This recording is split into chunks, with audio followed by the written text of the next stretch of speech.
এমন মানুষকে ভালোবাসেন যে মানুষটা সপ্তাহে 3 দিন আপনাকে ভালোবাসে আর 4 দিন আপনাকে মানসিক কষ্ট দিয়ে থাকে। এই লোকগুলোকে নার্সিসিস্টিক পার্সোনালিটি লোক বলতে পারেন।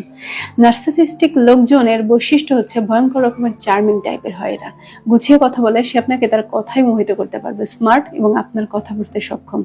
আলাদা আলাদা বিচার করলে বুঝতে পারবেন সে বুদ্ধিমত্তায় বেশ অসাধারণ। কোনো রকম এফোর্ট ছাড়াই সে সবার মন জয় করতে সক্ষম। বাট নার্সিসিস্টিক ব্যক্তিত্ব প্রাইভেটলি ভয়ঙ্কর রকমের ম্যানিপুলেটর, যার কথার সাথে তার কাজের কোনো মিল নেই। সে হার্টলেস এবং নিষ্ঠুর তার নিজের স্বার্থ এবং মতামতের ক্ষেত্রে।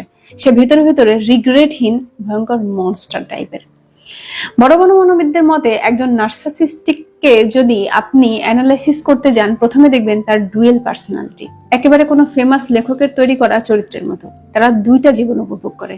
তার মুড ও প্রয়োজন অনুযায়ী সে তার পার্সোনালিটি মানুষের সামনে লজ্জাহীনভাবে দেখিয়ে থাকে। সে তার প্রাইভেট জীবন এবং লোকদের দেখানো জীবন সম্পূর্ণ আলাদা করে রাখে। তবে অবভিয়াসলি তার তীব্র খারাপ দিকগুলোকে সে তার খুব প্রিয় মানুষগুলোকে দেখিয়ে থাকে, যে বা যারা তার খুব ক্লোজ। তাই স্পেশালি নার্সিসিস্টদের প্রিয় মাইন্ড গেমের শিকার যারা হয়েছেন তাদের বলবো, কখনো এতটা বোকা হবেন না তাদের পার্সোনালিটি দেখে।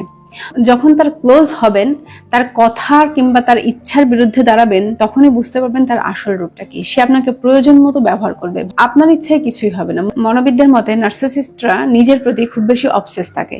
তারা মনে করে তারাই রাইট, দুনিয়ার সকল লোকজনের চিন্তা ভাবনা ভুল। আর ক্লোজ কেউ হলে তাকেও তার মুড অনুযায়ী ট্রিট করবে। তারা কখনোই পরিবর্তন হয় না। Be careful. ভালো থাকবেন।